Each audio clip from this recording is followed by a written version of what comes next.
Hello and welcome to Dingoes 8 My Podcast. This week we're discussing the episode 5 by 5. I'm Paul. And I'm Dave. This episode originally aired April 25th in the year 2000, attracting approximately 4.83 million viewers. Alright, Dave, what was number one at the box office this week? That near the end of the month. Another movie that I'm pretty sure the only way you would have seen this movie is if you watched it in high school. There was that one, but that probably was a couple of years back. I'll still throw it in there though because it is a very good movie, and that is the actor's name escapes me, but the live action version of Hamlet. Oh, like the Kenneth Branagh one? Yes, that's the one. I don't know when that came out, but no, it's not that movie. And I feel like that movie was like 96 or something. Okay, a couple like of years mid 90s. Yeah, no, that would make sense. No, that's pretty much the only movie I ever remember watching in school. Okay, this would have been in more of a history class. It's a movie called U571.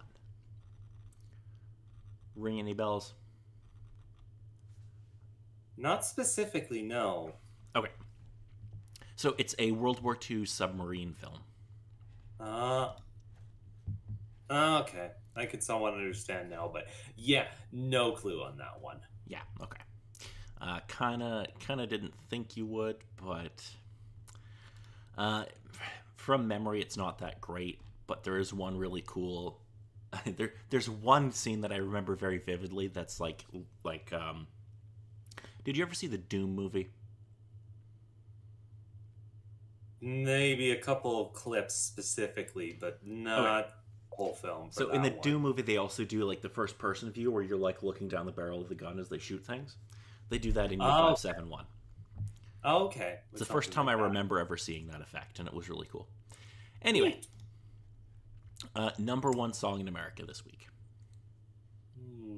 Again in that year. No, I doubt with how long it's been that other song from last episode was popular for that week. I'd be surprised. Weeks from then. It's only like 3 weeks since the last episode. It's not that long.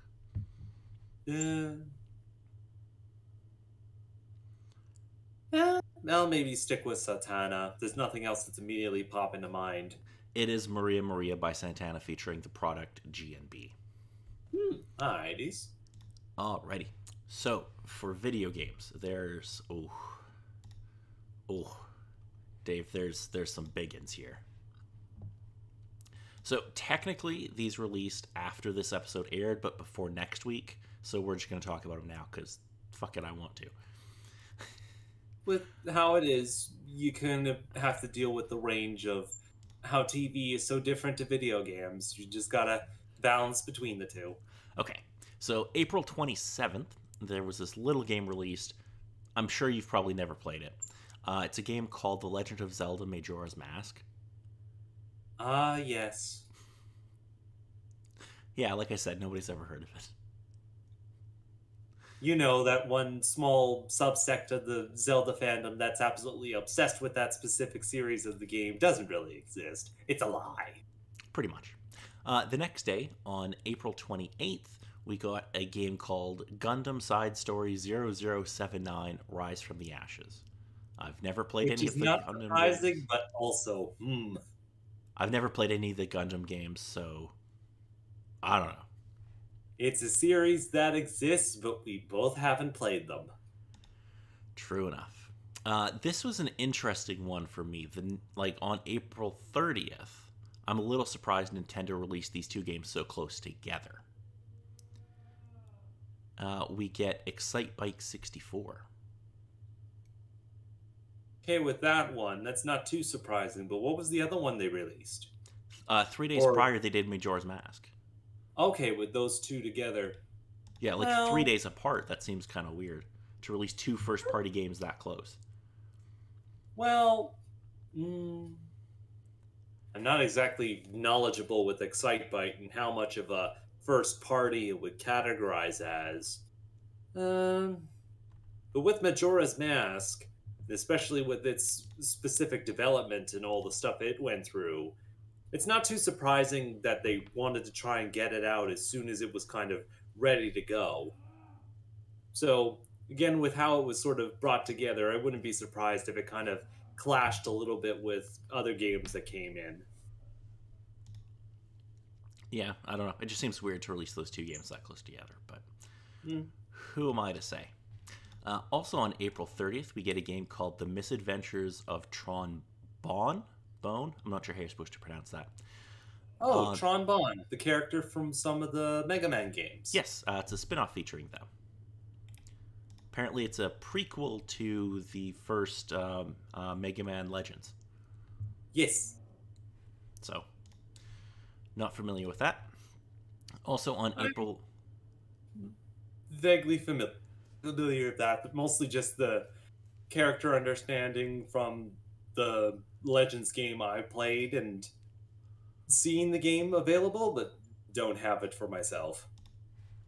And finally, on April 30th as well, we got a game called Wild Arms 2, which I. Oh, are you familiar with this? Only Apparently. vaguely, because I only have one game within the series, but I do have a decent understanding. Okay. Essentially, JRPG as a Western. Okay, that's an interesting enough concept, I guess. I'm. Well, Western, but then of course it dives into the fact of there's higher societies and other technologies that dive into the things. But again, most of my knowledge comes from three, where that's how it goes out within the story. Okay. Fair enough. Alrighty, now let's get into this episode. Alrighty. So, the episode starts off with Wesley and Angel rescuing a gang member by the name of Danny Marquez from Three Demons. Elsewhere, Faith arrives in Los Angeles and mugs the first man she meets. Well, this is going to be a day, isn't it? Faith's back, and I couldn't be happier. Well, I would not be surprised, but also a case of, oh man, that's one chaotic element to throw into the story. Isn't it just? Okay, we're also going to get a bunch of flashbacks in this episode. That specifically take place in Romania in 1898, and I'm going to quickly summarize them all right now. Yeah, make it easy. Basically, Darla brings the young Romani woman to Angelus, and she like ties her up and gags her and leaves her on the floor of their like house. This is the one that Angelus is going to kill, and her family is going to curse Angelus, which makes him become Angel. Because they're gypsies.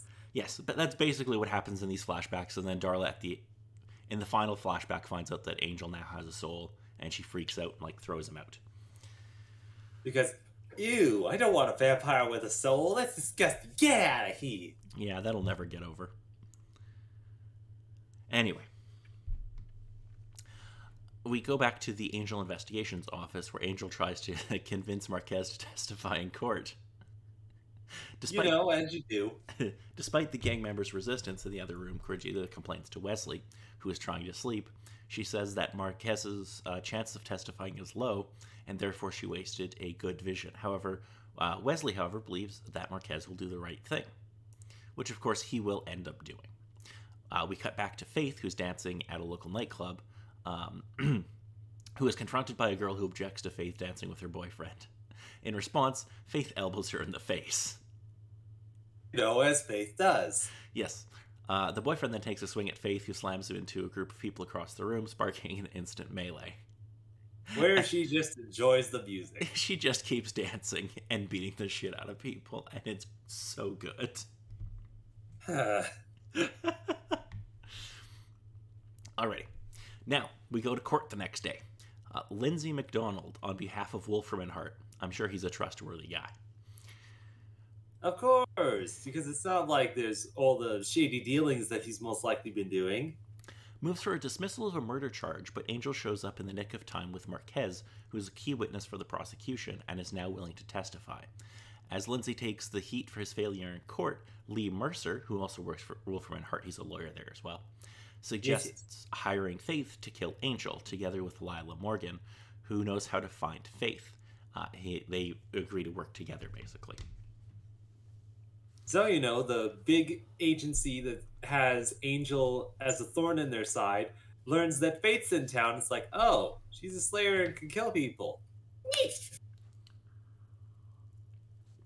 Yes. So, Wesley and Angel return from court, where Cordelia is on the phone making plans to meet a potential client for lunch the next day. She asks how the case went, and Wesley announces that the prosecution won thanks to Marquez's testimony.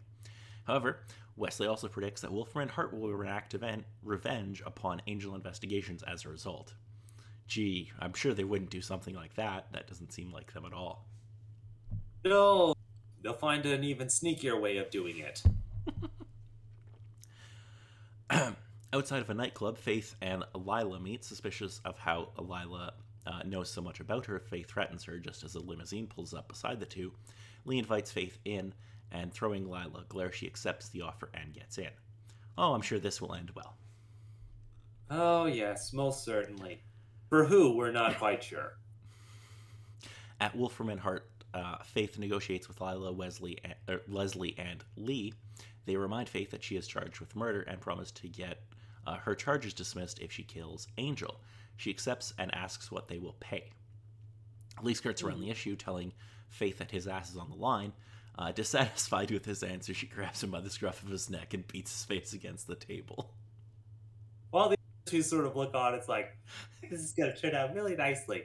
Oh, by the way, could you maybe schedule our I love dinner? how, yeah, Lindsay buzzes his assistant, and he's like, best make it 3 for dinner. Oh, it's so good. She takes initiative, don't you know? The next day, Cordelia, Wesley, and Angel are in the lobby of an office building on their way to a lunchtime meeting. Faith suddenly appears and attempts to shoot Angel in the back with a crossbow, but he turns around and catches the bolt mid-air. Faith issues her challenge and runs for the door. Why Angel doesn't just stop her at this point, nobody really knows. Well, it's kind of a case of Faith walking into a building with a crossbow. Wouldn't that kind of raise a couple of red flags? But then, of course, just her reaction. Just shoots Angel, he catches it, it's like, see, cool! Here's the thing, like, in my memory of this scene, and I didn't realize how flawed it was until I saw it, because I always remembered her being in, like, a trench coat and, like, pulling it out and shooting at him then. So it was like, oh, at least she tried to, like, kind of conceal it when she brought it in, but that's not even close to how it works. It's Faith. She could walk in with any particular thing. She doesn't give a shit. I know, she'd just beat the shit out of everyone, and it's great. Okay. Back at his office, Angel phones Giles in Sunnydale. Unfortunately, we don't actually get to hear Giles on this phone call. Sadness. We learned that Faith has been out of her coma for a week. He instructs Wesley and Cordelia to help him track the Rogue Slayer down and then make themselves scarce because, you know, it's Faith and she has Slayer strength and shit. Yeah. Cordelia agrees, but Wesley wants to be involved. Wesley asks if Faith did something to Buffy, thinking this might explain Angel's feelings. However, Giles didn't go into specific details, only telling Angel it was rough. I mean, that's a very British way of saying attempted murder. Yeah. Fearing that Angel will let emotion control him, and one of the two will end up dead, Wesley states, she's not a demon angel, she's a sick, sick girl. Yeah. Expressing concern that it's possible Faith can be rehabilitated. Angel angrily replies that he had been helping her the previous year and was about to reach her when Wesley burst in with commandos from the Watchers Council to abduct her, ensuring that she would never trust anyone again. Which, I mean, you know, fair point. Yeah. All right. So, later with Cordelia and Wesley absent, Faith finds Angel in his office. She stands protected by sunlight while she throws a gun to Angel. He goes to shoot her. It's a blank. He throws the gun back. She ends up shooting him. They have a bit of a conversation. She bolts. Angel shows up to Wolfram and Hart offices wearing a suit and being somewhat convincing as a lawyer, kind of. Like, Uh, I wouldn't even say it's a lawyer. It seemed like it was a bit more bodyguard discussion with who he was talking to, but thank goodness it was just a case of don't say much and just say the couple things that make decent enough sense and you make it through. yes. He sneaks into Lindsay's Wolfram and Hart office. While he's searching the desk drawers, Lindsay enters. He denies knowing anything about Faith. He also informs Angel that Wolfram and Hart has advanced security systems, both electronic and mystical, so that no vampire can enter the building undetected. Keep this in mind, it will become important later. More so nuts. A security guard appears from the wings, but Angel just kind of beats the shit out of him. Yeah, Angel does. Lindsay tells him that more are on the way, and the entire encounter is being recorded in high def video. Angel leaves, promising to see Lindsay again real soon. Oh boy. Wesley and Cordelia, planning to go away as Angel instructed, go back to her apartment to pack. Dennis tries to prevent Cordelia from opening the door. She thinks Dennis is jealous of Wesley until they discover that Faith has broken in. Faith has correctly calculated that Angel, indifferent to being targeted himself, will be unable to ignore threats to his friends. Wesley attempts to offer her help, but when Faith floors Cordelia with an elbow to the face, Wesley punches her. Faith is impressed, but then just kind of beats the shit out of Wesley. Yeah. There's a lot of people getting the shit beat out of them in this episode. Because it's Faith. It's the thing that's going to happen within this episode. It's true. Angel arrives at Cordelia's apartment, where she tearfully explains what happened. When Cordelia asks about Wesley, Angel tells her that he's gone, and unbeknownst to them, he is in an apartment with Faith. There he is gagged and tied to a chair, battered. Finding Wesley still unwilling to give up information, Faith recites a list of the 5 basic torture groups. And they've only gone through one. I mean, come on. Oh, and if you're wondering, blunt, sharp, hot, cold, and loud, apparently. And they've only done blunt, Dave. Only blunt. Yes.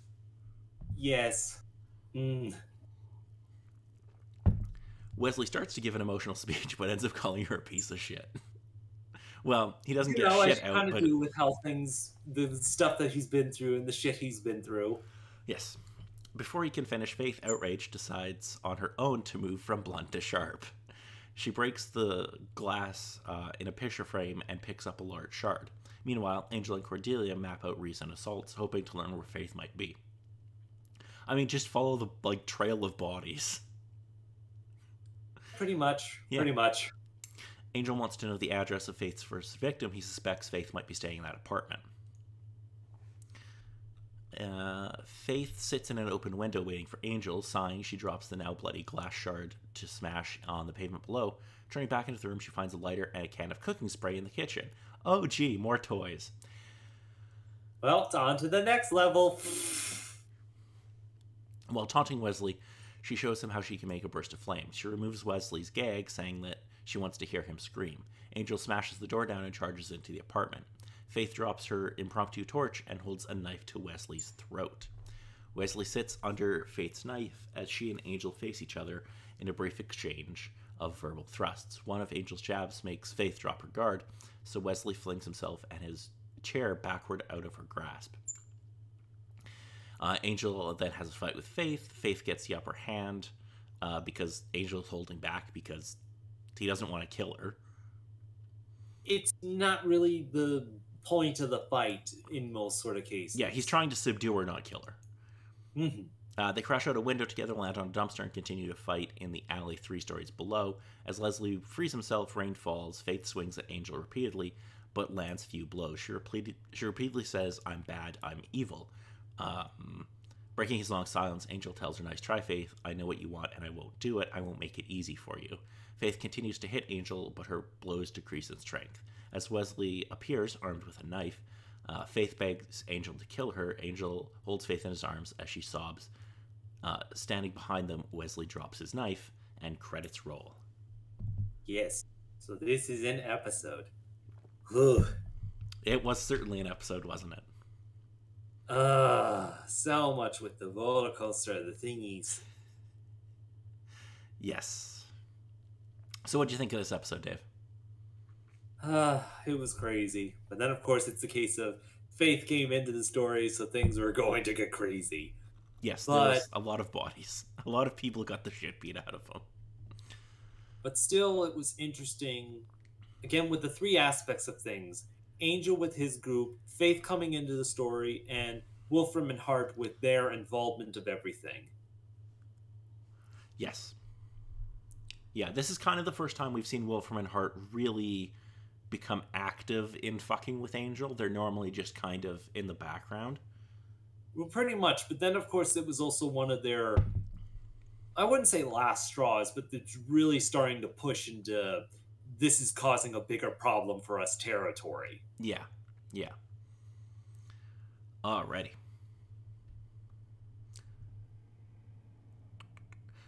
Fun little piece It of... is good. Oh, But I go ahead. think with this one, I think it is still good that it has the message that Faith is chaotic, but she's not the big bad evil in these sort of cases. Just has this power, is very confused, and doesn't exactly have the best kind of support. No, because, like, I know it hadn't been... We hadn't had that come up at this point, like, if you're watching these at the time. But we do find out that Faith kind of had, like, a really shitty childhood, and there's a reason that she's, you know, really fucked up. Yeah.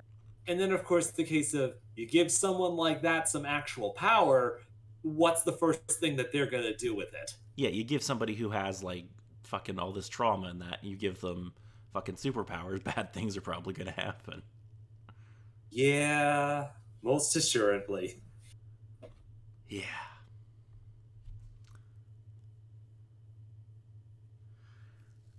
So I believe from last week you were mentioning that this international titles turned out to be fairly good for this week. Oh, Dave.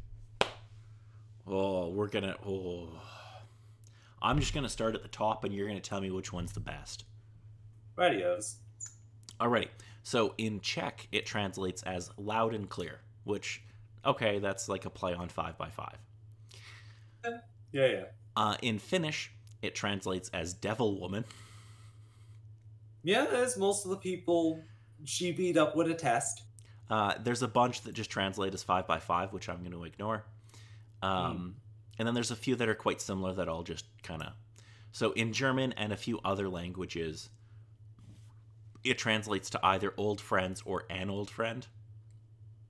Okay. In Would you really count Would you really count Faith with this crew of people as friends? I don't know if that would sort of count. They're sort of allies, I guess, but they're maybe not super... Yeah, they're maybe not friends, but they're allies, sort of, kind of. Yeah, it's kind of pushing a bit. In Italian, it translates as the power of hatred. In Latin American Spanish, it translates as kill me. And in Spain Spanish, it translates as the murderess. Yeah, she has a charge of murder. At or least was it one. attempted murder? Yeah. Yeah. No, I think she's been charged with murder. Okay. So no, that makes sense, but all that one, just like, kill me. It's very direct.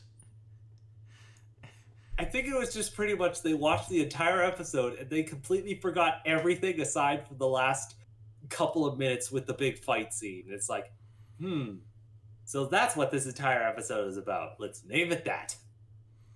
Yes. So, fun little note about this episode, which seems weird to me, but apparently this was the only episode of Angel and the entire Buffyverse to be rated 18 in the UK. And I feel like this isn't that violent of an episode. Again, with the couple of fight scenes, No, pretty much everything kind of matches.